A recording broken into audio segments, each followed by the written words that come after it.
Dawgs Podcast with your hosts, Blake Riniker, Justin Charles, John Nye, and Josh All.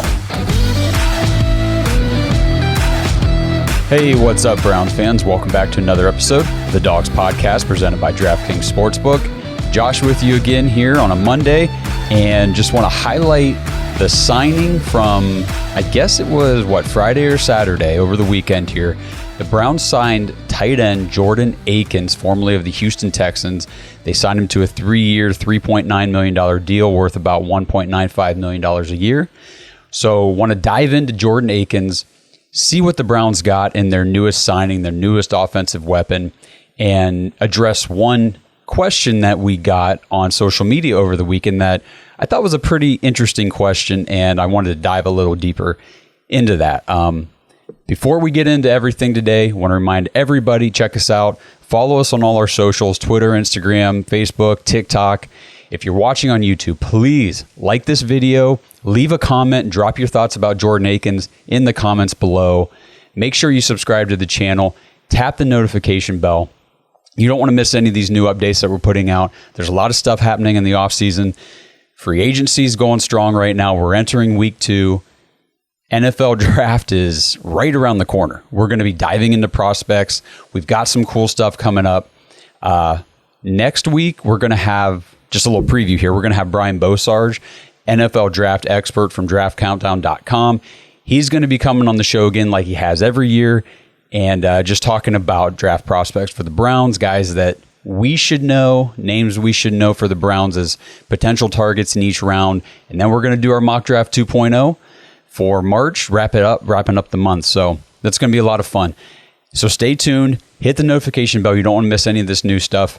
Real quick, t-shirt contest, guys. Make sure you're entering. I checked today. We've got 6 entries so far, and we've got 4 winners to name next month. So there's a pretty good chance they're going to win.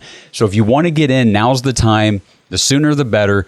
Just go to thedawgspodcast.com/win, WIN. That'll give you all the details. But 5-star rating on Spotify, 5-star review. Got to leave a review too with it on Apple Podcasts, or subscribe and notification bell on YouTube. Screenshot those, send them to us.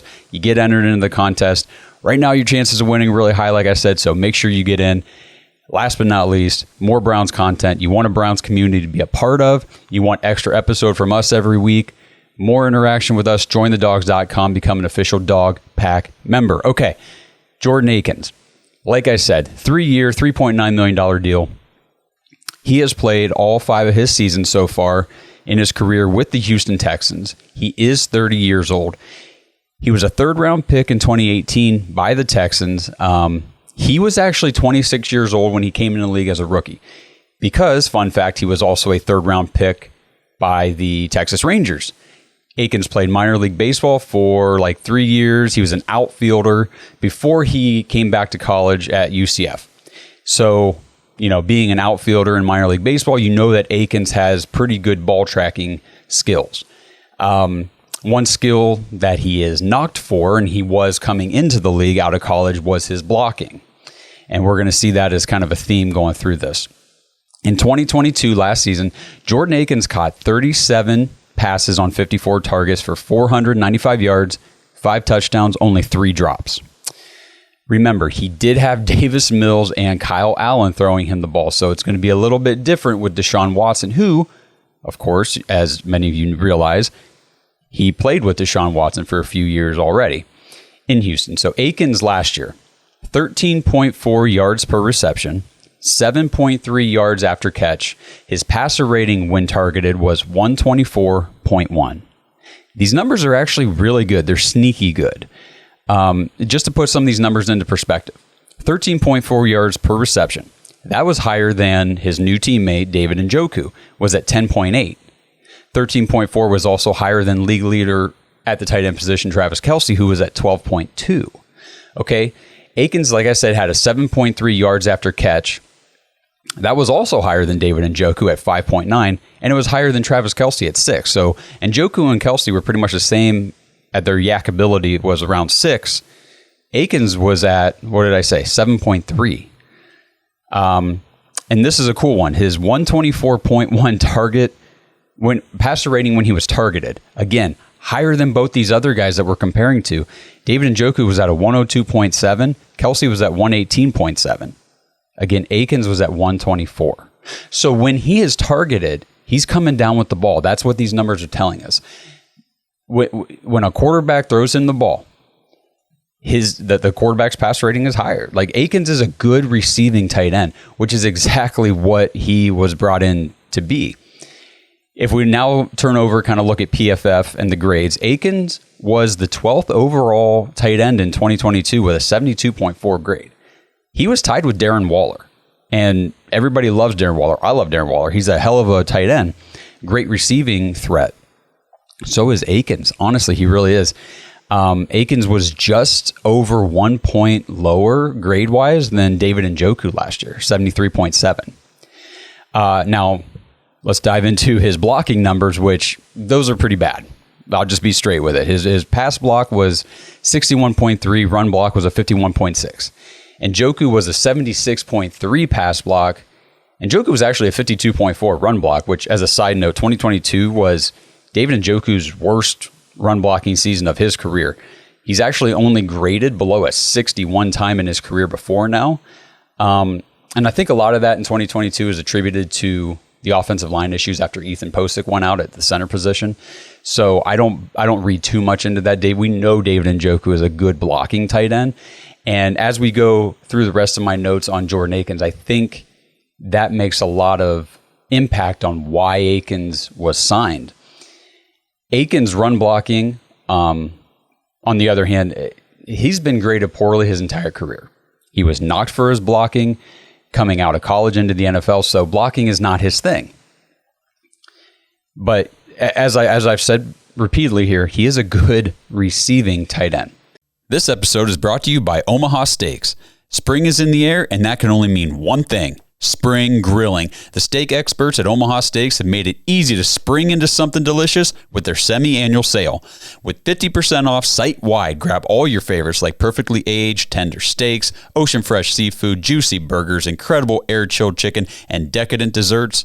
Plus, when you go to omahasteaks.com and use promo code DAWGS, DAWGS at checkout, you'll get an extra $30 off your order. It's the perfect way to get fired up and spring into something special. Don't wait. Go to omahasteaks.com, use code DAWGS at checkout. Take advantage of this deal right now. Omaha Steaks is ready to ship your order right away, and you're going to want to hurry because 50% off site-wide is only happening for a limited time. So don't miss your chance to save big right now. Visit omahasteaks.com, use code DAWGS, DAWGS at checkout. Get that additional $30 off when you shop their semi-annual sale today. Minimum order may be required. This episode is brought to you by DraftKings Sportsbook. The biggest tournament in college basketball is underway, and the action is just getting started on DraftKings Sportsbook, one of America's top-rated sportsbook apps. Right now, new customers can bet just $5 on any pregame moneyline bet and score $150 in bonus bets if your team wins. Plus, combine multiple bets for a shot at an even bigger payout. DraftKings will be featuring parlays and odds boosts all tournament long, so be sure to check the DraftKings Sportsbook app every day to see what they have in store. Download the DraftKings Sportsbook app right now.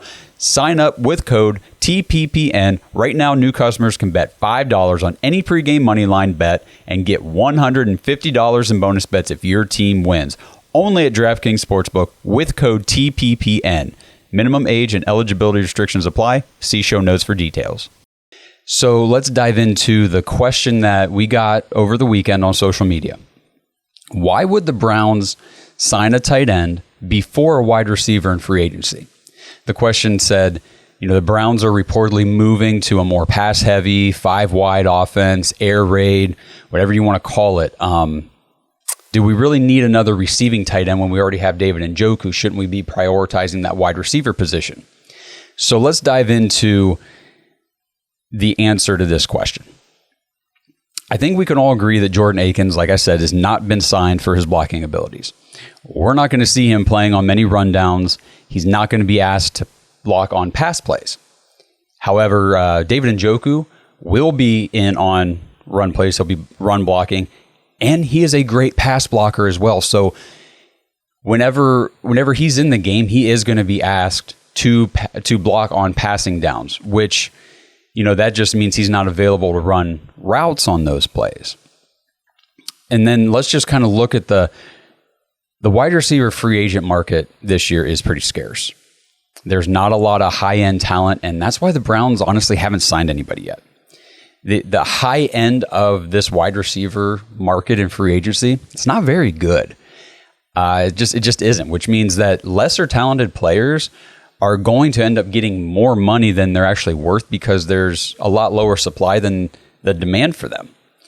And I think what you're seeing with a lot of these signings that the Browns are doing, Andrew Berry is being very calculated with the players he's bringing in. They fit a specific role in a specific scheme, and he's getting them for a great price point, basically, based on the market. So I don't know. I don't know who we're going to sign at wide receiver, honestly. I think there's a lot of Mecole Hardman talk, and while I think that would be good for the Browns, I think he would fit well with our offense with Deshaun Watson. I just don't know as far as the market in free agency and the price, the contract that you would have to give Mecole Hardman.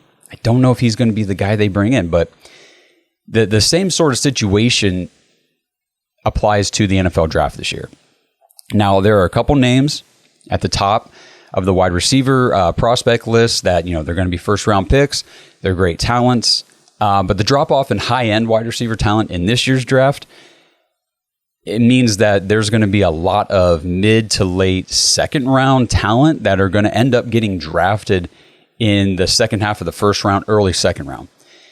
Because there's just not enough of that high-end talent in this year's draft to meet the demand. So I think that there are guys that the Browns, at this point in time, if you're doing mock drafts, if you're looking at prospects, you're probably saying, hey, the Browns could get player A or player B, in the second round. But I think, and this happened last year's draft, you're going to see a lot of these second round talent guys getting pushed up higher in the draft because there's just not enough to meet the demand.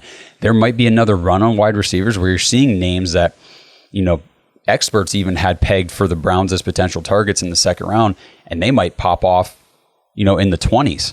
And it's like, oh, well, they're not there anymore. So I also looked at what Andrew Berry has done in his time with the Browns as far as drafting wide receivers, and it kind of tells a story as well. So you got DPJ was drafted in the 6th round, Anthony Schwartz in the 3rd, David Bell in the 3rd, Michael Woods in the 6th. So, like I said, I know a lot of fans are, convinced and very optimistic that the Browns are going to go after a wide receiver at 42. I'm not so convinced, just considering Berry's tendencies.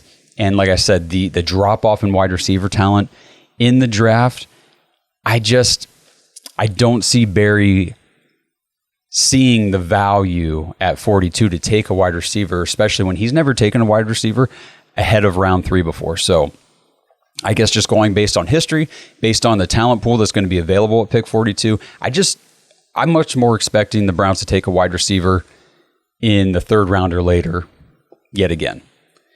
Ergo, Jordan Akins, tight end. We talked about a guy like Paris Campbell in free agency who might be a decent signing for the Browns around that $2 million price point. Might have been a good slot receiver for Deshaun Watson, also a field stretcher out of the slot. Well, he went to the New York Giants at $3 million a year, I think was the contract. So now you're seeing Jordan Akins coming in at that 1.95 right around that $2 million contract that, we had talked about for a guy like Paris Campbell. Akins can operate in that intermediate field level, but he also has field stretching abilities. His PFF grade on passes over 20 yards was 96.3. That was 10th best among tight ends with over 50 targets last year. His receiving grade out of the slot was a 70.9, which was 11th best among tight ends with over 25 targets. And if you look at yards per route run, which is a really good way to evaluate a player's efficiency in the passing game, Akins' yards per route run, that's a mouthful. Akins' yards per route run was 1.63. That was 8th best in the NFL in 2022 among tight ends with over 50 targets. So he's efficient in the passing game. I know that Jordan Akins is not the major, sexy, splashy signing that all us Browns fans were hoping the Browns would make at the pass-catching position.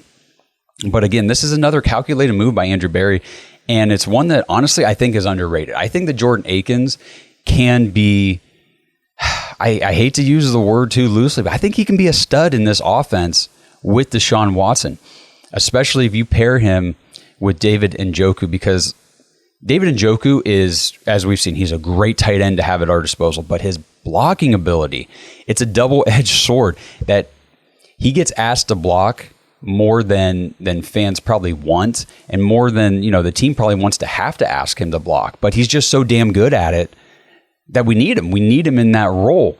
And, he gets asked to block on more plays, and when he's asked to block on a play, then he's not available to run a route on that play. Akins can step in day one, be that intermediate target for Deshaun Watson, the type of target that Harrison Bryant just has not yet developed into. And I say yet because I do think that Harrison Bryant has the ability to continue to develop.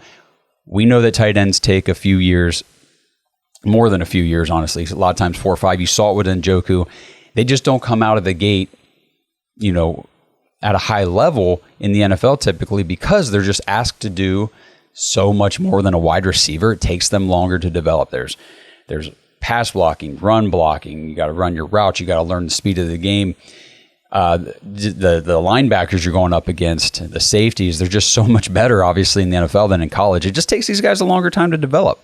I'm not out on Harrison Bryant just yet, but I am out on him being our number 2 tight end right now. Especially, we need a guy Deshaun Watson can rely on, and that guy, I do believe, is Jordan Akins. Akins brings speed advantage against linebackers. He brings size advantage against safeties. He doesn't miss many games. He's already played with Deshaun Watson before, like I said. In 2019 and 2020, Akins had 418 and 403 yards respectively with Deshaun Watson.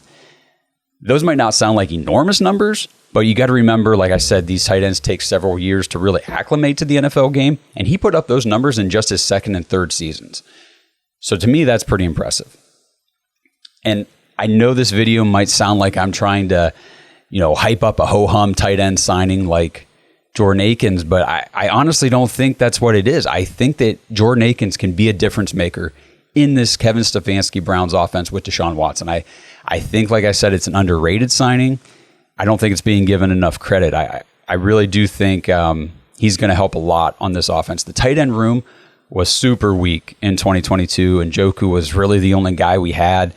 Like I said, Bryant still hadn't developed much. We had nothing behind those guys. And this just really bolsters the whole pass catching side of, or the whole pass catching group as a whole. I think that once again, you have now seen Andrew Berry fill another position of need with a player who, A, fits the scheme that the Browns want to execute offensively, B, has the efficiency metrics that shows he can perform this role that he's going to be asked to perform with the team, and C, doesn't eat up much cap space. This is another great job by the Browns front office this offseason so far. Again, like we've said in the previous videos, and we can hype up these signings all we want, and on paper they might look really good. Obviously, we got to see all that play out. But right now, at this point in time in 2023, in March, we don't have the ability to know how it's going to play out on the field. So the best we can do is look at what the Browns are doing on paper and say, does this make sense? And with what the Browns want to do on offense, with Deshaun Watson as the quarterback, with the way Kevin Stefanski, his mindset and what he actually wants to do on offense versus what he's had in order to execute it in the past. Like, he just hasn't been able to do what he wants to do on offense. Now you see Andrew Berry bringing in a guy that can help him do that. So that's your new tight end, Jordan Akins. Again, tell me what you think. Are we overhyping this tight end signing? Is this just a depth piece that we're not going to see on the field very often? It's not what I believe. I think he's going to be a major contributor to this offense. I really do. But we'll see. Time will tell. Either way, let us know what you think in the comments. Stay tuned for more episodes. Like I said, coming next week, we are going to have Brian Bosarge from Draft Countdown talking draft prospects for the Browns. We'll dive into that We'll dive into that rookie wide receiver class and kind of see where that top level talent really drops off and how big the tier gap is between the top level and the guys that might be available at 42 for the Browns.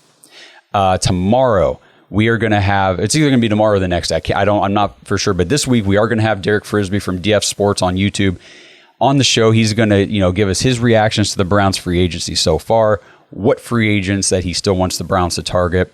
If you haven't gotten a chance to watch any of Derek's content, head to DF Sports on YouTube. He puts out a lot of great stuff. You're probably going to be seeing him a little bit more on our stuff as we kind of work together on some stuff throughout the offseason here. So again, subscribe to the YouTube channel here, hit the notification bell. You don't want to miss any of this new content that's coming your way here in the coming weeks. Thank you so much for tuning in once again, and we'll catch you on the next one. Go Browns. Thanks for listening to another episode of the Dawgs Podcast. Make sure you subscribe on YouTube and follow us on Twitter at the Dawgs Podcast. Get your thoughts on the show at thedawgspodcast.com.